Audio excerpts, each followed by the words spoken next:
4th of July. How did it go? Oh, it was all right. I had a pretty laid back night actually. I have a dog now, so he doesn't like the fireworks too much, and so stayed back with him. Yeah, yeah. It wasn't exactly a weekend, was it? It must have been middle of the week, right? Tuesday was. Yeah, Tuesday night. So you Yeah. know, Great, Clay. Let's sort of. I've been listening to your music on loop over the last few weeks, so been great. I've been thoroughly enjoying it. oh thanks, I appreciate it. Yeah. So let's dive right in, Clay. I want to talk a little bit about your sort of last two singles, "Alive on a Wire" and "Runner." Can you talk a little bit about how those two songs came about and the lyrical directions of those songs? Sure, lyrically they have two different things going on. Alive on a Wire we wrote right after a summer tour that was kind of a whirlwind and a great time. We were feeling really excited after the tour, zero flat tires, no hiccups on the road, so we were feeling good. And Alive on a Wire is kind of just that go, go, go mentality that happens when you're touring. So we kind of wanted to capture that energy. And Runner kind of has gone through a longer journey because we released it on our live album, Live in Texas in 2022. And then it was one of those songs where wherever we played it, it was a song that the crowd really got into and would ask about after the show. And we kept wanting to jam and play it differently, and it was still growing. So we're like, let's give it it's kind of like day in court as far as a recorded version goes in the studio. Um, and whenever we did the live album, we put a lot of new material that hadn't been heard before. Um, Sharing it in a live context first for the purpose of kind of, when we get around to recording whatever songs on that album, fans can see the growth and appreciate the changes. Kind of when you go see your favorite artist live and they play a song, but you can tell they're still, trying different things. But production Mm. wise, it came together Sorry, after go you. ahead, go ahead. I was saying, other than lyrically, production wise, it was just our first efforts at doing self production, recording it all on our own at home and sending to our producer to mix. I think that's something that really came through. You were able to capture the energy of a live performance in the song, and listening to it, that's something I really felt, sort of the energy of the song. Thank you. That's like our number one goal, or it's been like really kind of all our conversations about recording has revolved around trying to capture the live aspect of the band the last couple of years and just trying to let that come through as a three-piece recorded. So it's good to hear that. Yeah. Speaking of the band, Clay, can you tell me a little bit about the band and their background? Yes, Zach Grindle on drums. He joined tail end of 2016 and has been with me since our debut full length in 2017. Uh, One of those players that we instantly had a musical connection.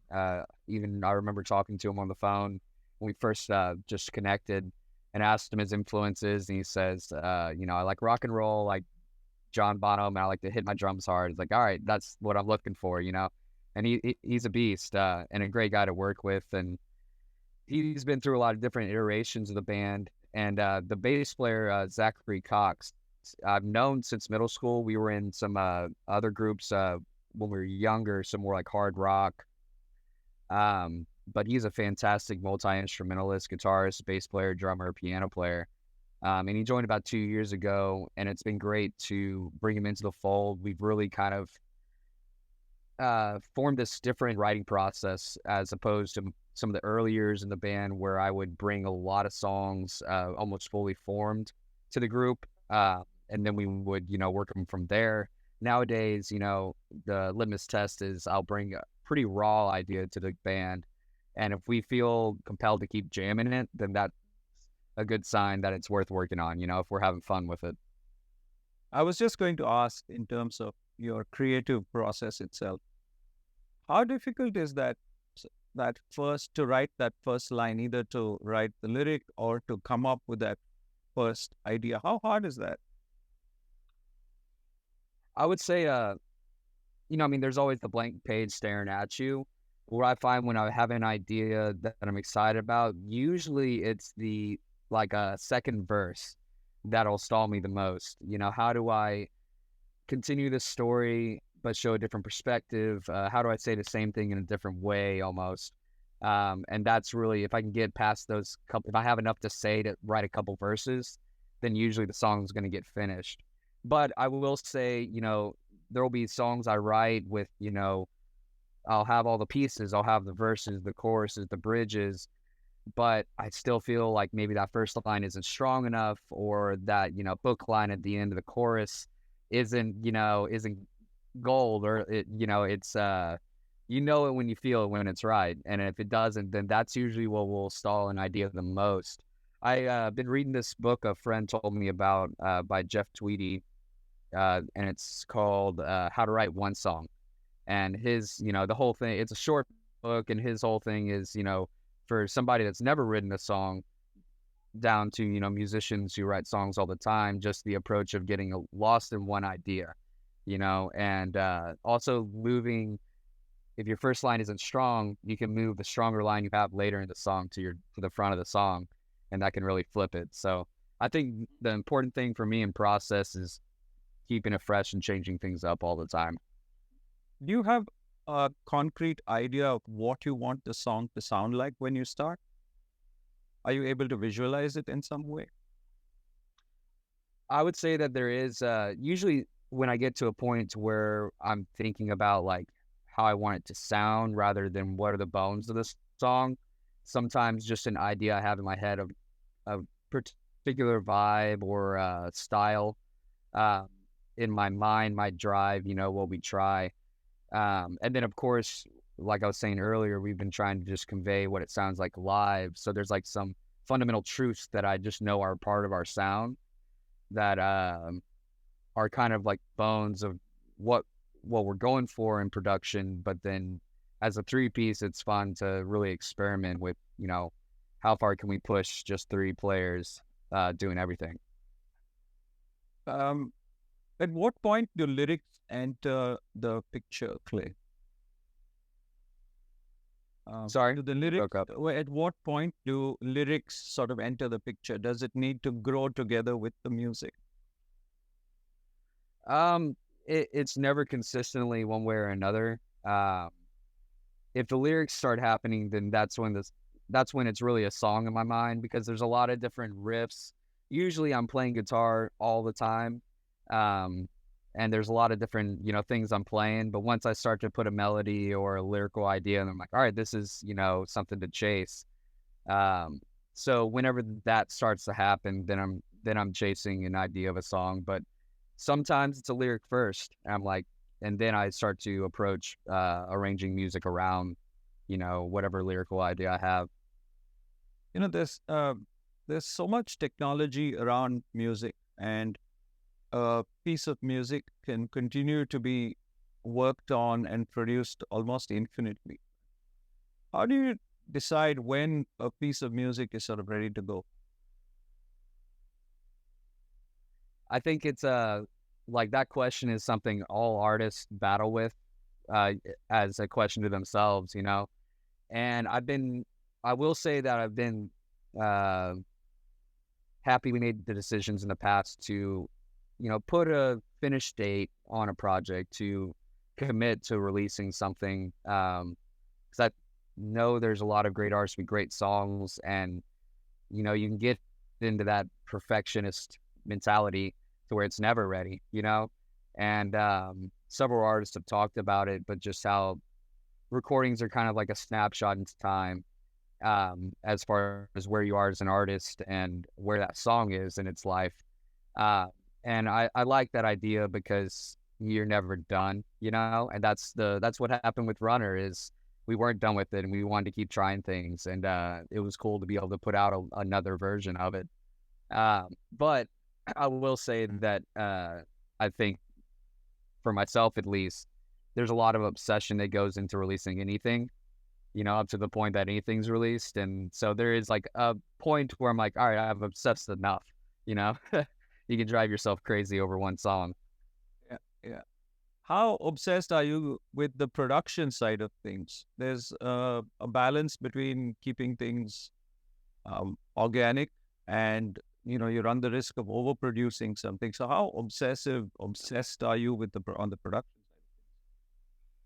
As far as the life of, since I put on my first album and, before that, when I was a kid, I would make demos on a 8-track recorder. So I was always thinking about how do I accomplish whatever I'm hearing in my head. And so, we worked with producers in studio. We've like recently recorded ourselves and then sent off to mixing. Uh, so it's something that I'm always considering from the beginning of the project to the end. You know, it's always important. One fundamental thing for me is I don't want to overproduce and not be honest to what we are live. And recently, we're just lucky that Sebastian Cure is our engineer and producer who lives in Barranquilla, Colombia. I originally met him when he lived in Austin, Texas, just 2 hours up the road from where I'm in Houston, Texas. But during the pandemic, he moved back, so we've just worked with him remotely. But he already understood and really gets what we want out of a song and a production style, and knows that we want it to still sound like us and what we recorded. And so it keeps it pretty honest. But in my early days and still today, I'll do a demo and I'll layer a million things, just because you're chasing an idea and worry about the production and how it's going to come out later type thing. Yeah. But tell me, Clay, once you put out an album or an EP, is there almost a state of emptiness once you've gotten to where you want to get and the album comes out? How do you return to a state of being creative after that?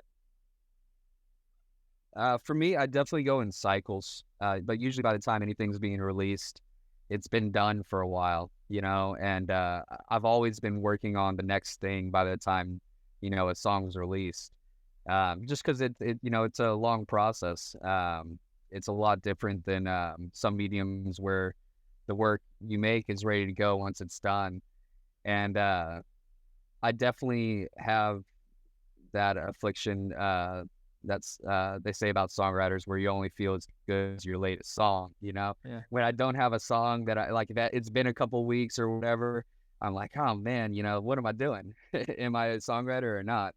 But so there will be moments where the tap opens and the ideas pour out, and then I'm like, all right, we're sitting tight, But I wouldn't call it an empty feeling.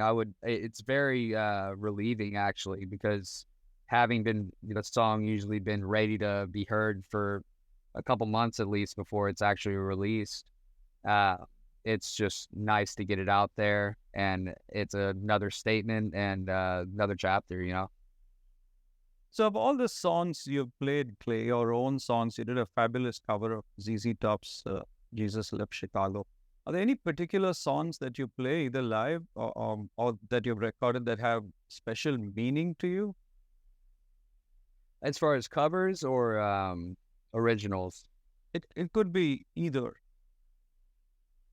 Yeah, I mean, definitely, the songs I write myself are important to me, and it's, one of those things where you don't want to write a song that you don't want to sing for years.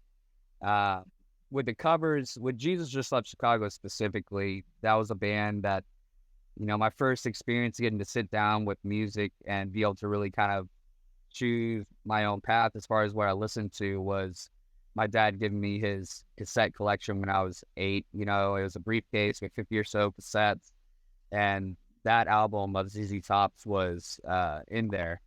And I just always loved it. You can't grow up in Texas without, playing guitar and hearing ZZ Top, So that definitely feels like my roots. We Sorry if you can hear the rain in the background. It just started pouring over here. about it. We touched upon this earlier, but sort of the energy of a live show. what can people expect when they come to see you live? So, as somebody, I'm a music photographer as well. So, as somebody who goes to a lot of shows and sees a lot of shows, I always like it when the band interacts with the audience and even sometimes tells them what the particular song they're going to listen to is about. So, what can people expect when they come to see your shows? I mean, one of the comments that we enjoyed on our last tour was, we'll have mixed audiences, but a lot of our older fans um, that are in their elder years were saying, "You made me feel like I was 16 again," and it really is. We do a rock and roll concert, it's the real deal happen on stage. We don't like to use anything that's not being played, ourselves, and it's definitely loud and busted. It's kind of like I'd say it's like a roller coaster ride because we like to do these deep dips, but it always builds up again, and it's just we try and make it a blast for everybody. How would you describe your sound, Clay? There's the blues, in a sense, is always evolving, and there's a certain timelessness about it. There's obviously relatability to it. So, everybody plays a different style, whether it's Eric Gales or Joe Bonamassa. Where do you stand on sort of the balance between innovating and pushing the blues forward, so to speak, and continuing a tradition? I mean, I think this kind of reminds me of a question that gets asked a lot about, am I worried about blues music and its future or roots music in general? And I think something, that's important to what we do as a group is we all come from a roots background as far as it's, where we grew up playing live and where we, kind of cut our teeth in earlier years was in ice houses and clubs in Texas where it's truly live. And I just don't think that people will ever get tired of seeing people on stage with instruments in their hands doing it in real time, and so everything that we create comes from a root standpoint as far as, the influences of everybody in the group, and, the more traditional styles that we grew up learning from. But we also, all three of us have a kind of a love for edge, and heavier tones and bigger sounds and just wanting things to rock hard, And so I like to think that we try to bridge that gap between people that like a larger sound, that people that want to see, just a three-piece doing their thing, how it's the same as a three-piece doing their thing, decades ago. Because that's something I was thinking about, whether you would ever sort of pick up modern elements. It could be sort of borrowing something from R&B or rap or something like that, and integrate it with your sound. So it's just something I was thinking about. Yeah, I never say no to an idea before I try it typically, which is like in the studio, we try to do that. You can talk about an idea forever and whether or not it will work, but it's so much quicker just to try it and right away. Something we're interested in is we're going down, our producer I was speaking about, Sebastian Cure in Colombia. He's been down there the last couple of years building a studio in outside of Cartagena, and they have a lot of great brass players and percussionists and a lot of great musicians down there, as he's told me and I've heard. And so I'm interested to maybe try and bring in some of those elements, some, Latin percussion and brass, and get different flavors, You never know until you try. Yeah. Yeah. What is your perspective, or what is your take on the current state of the music industry itself? I mean, I think in general, there's just a lot of noise. There's a lot of saturation. Everybody's getting everything all the time. Their attention spans are down, as we all talk about. Outside of just music, it's entertainment. It's social media is a part of culture all around the world. And it's definitely an important thing to focus on social media for an artist, especially an independent artist like us.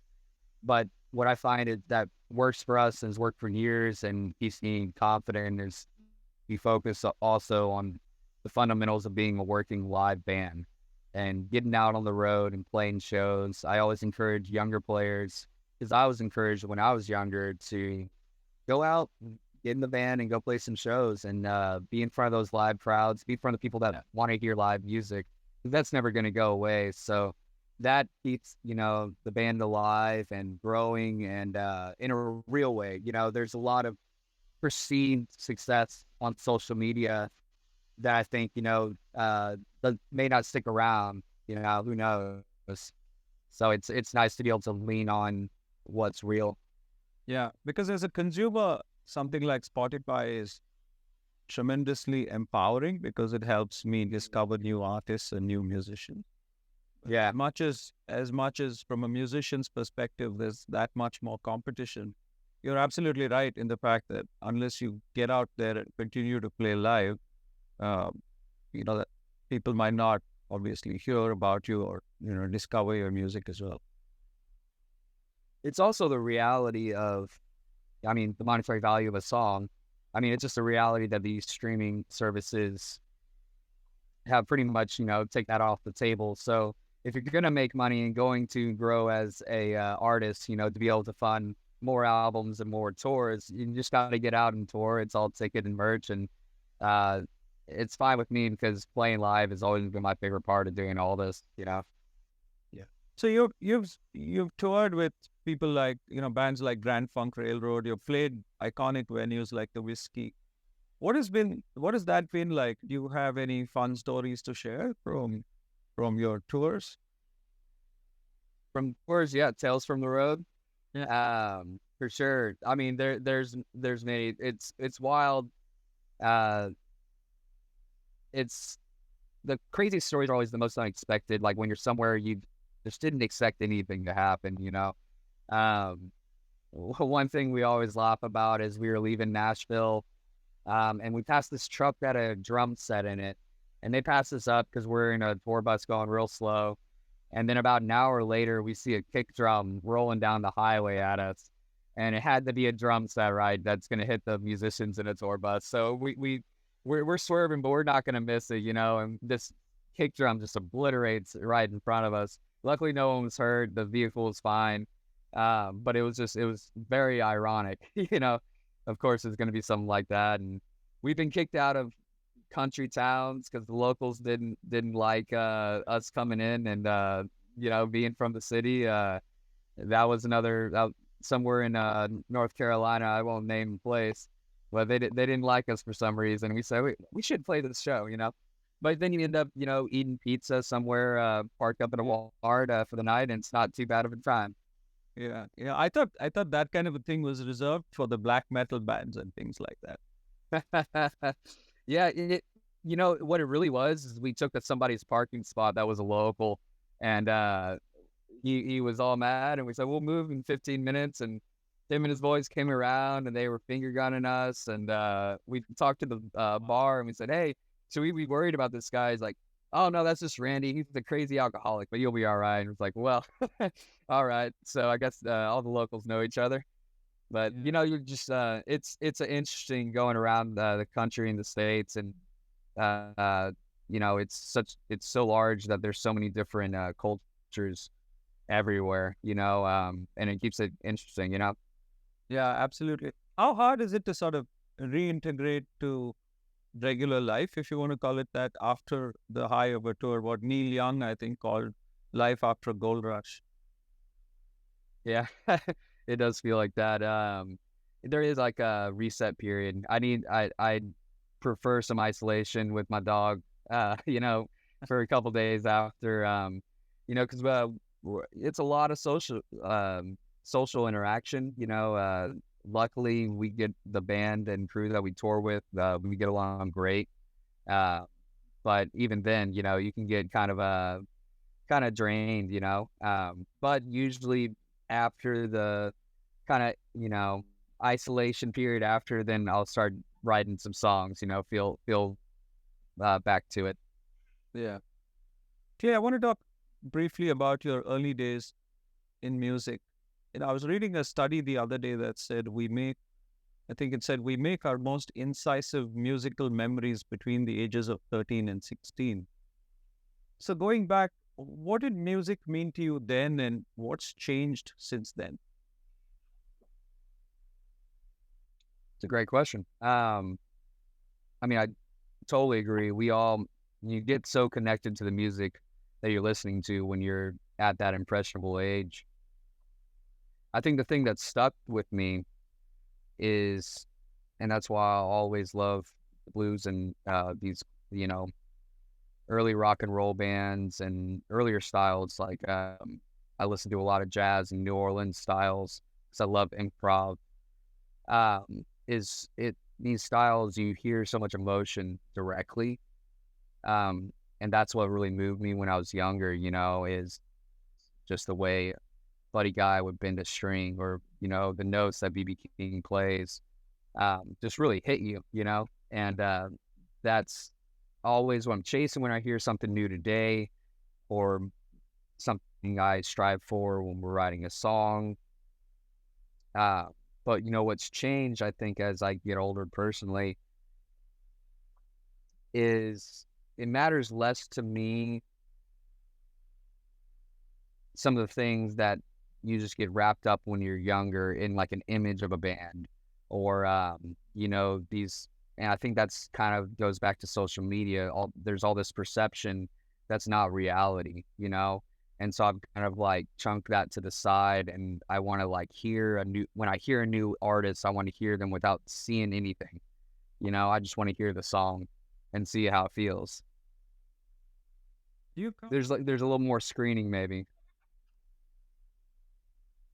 how do you discover new music? Is it still streaming and Spotify and all that? Is that how you discover new bands and new music?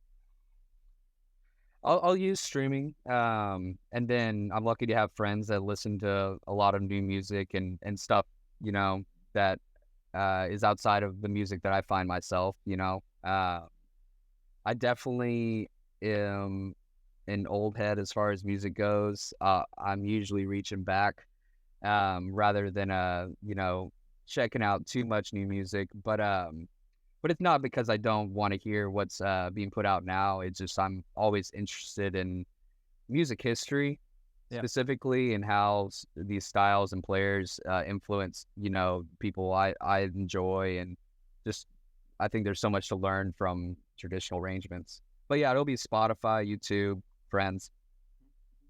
Are you formally trained in music?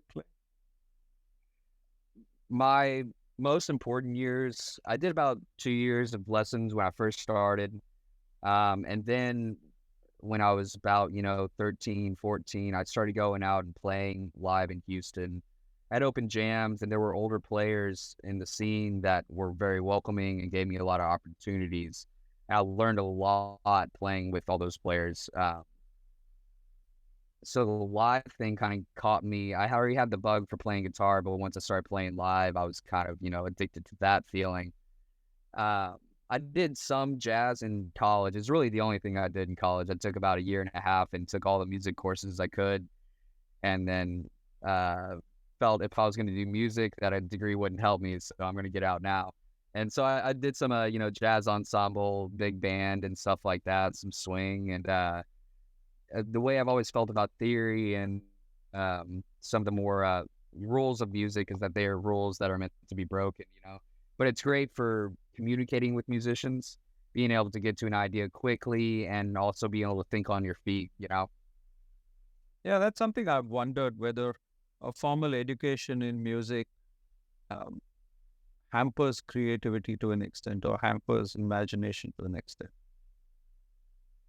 I've definitely talked to people that have gone, you know, to, you know, prestigious music schools, and they're extremely fluent in their instrument, um, but have told me that anytime they try and create, they feel like they're creating something they've already learned, which I thought was interesting. And I heard that from somebody when I was younger, which maybe turned me off of the idea of wanting to seek, you know, formal education. But I also think as a musician, it's about what you want. You know, do you want to play in a certain type of band? then maybe, a formal education will help you. I'm not never gonna knock seeking more knowledge, because that really is being I think an instrumentalist and musician is always learning the rest of your life. Yeah. Did you always want to be a musician growing up? As soon as I started playing guitar, it's pretty much all I wanted to do. Which was around 11. And by, like I said, 13, 14, I was playing local, like block parties and stuff and playing out live. And, yeah, I mean, from there, it was pretty tunnel vision. What's the scene like in Houston? You now live in Houston, right? What's Yes. Houston's always been great. Houston's, it's very spread out geographically. So it takes, it's going to take you 30 minutes to 45 minutes to get anywhere.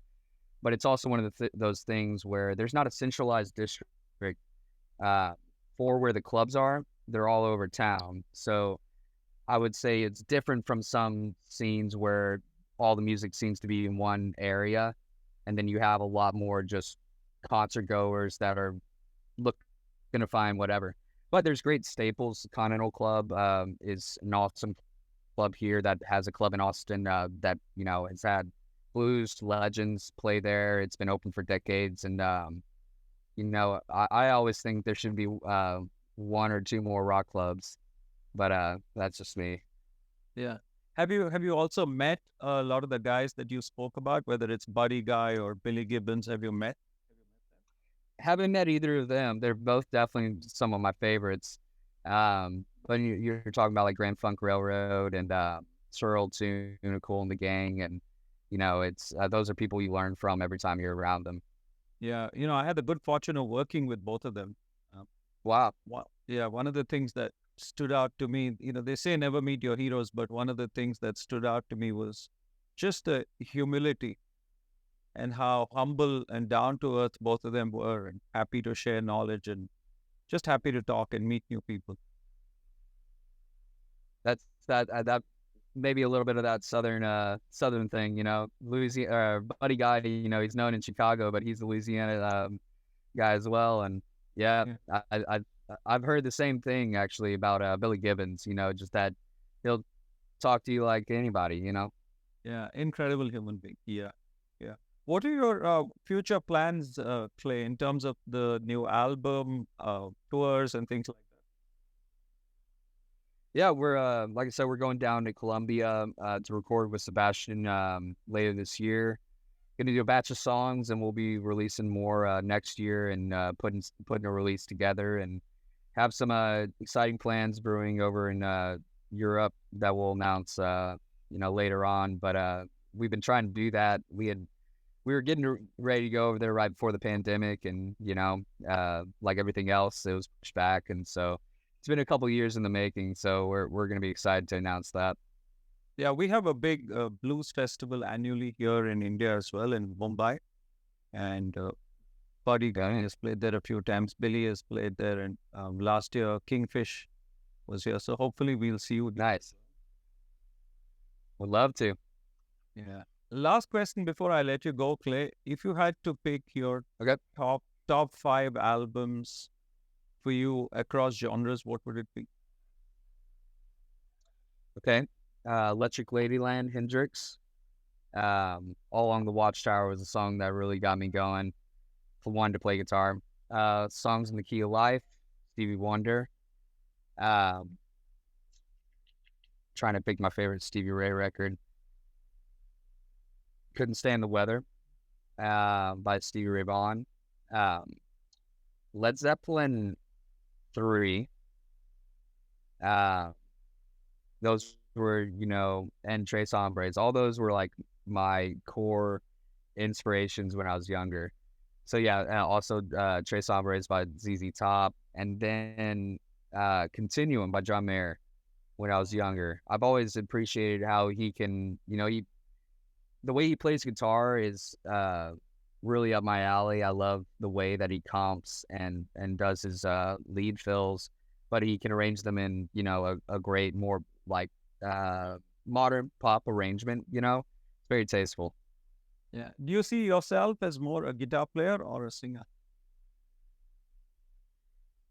Guitar's always been my first instrument. I was not a born singer. I had to practice for years.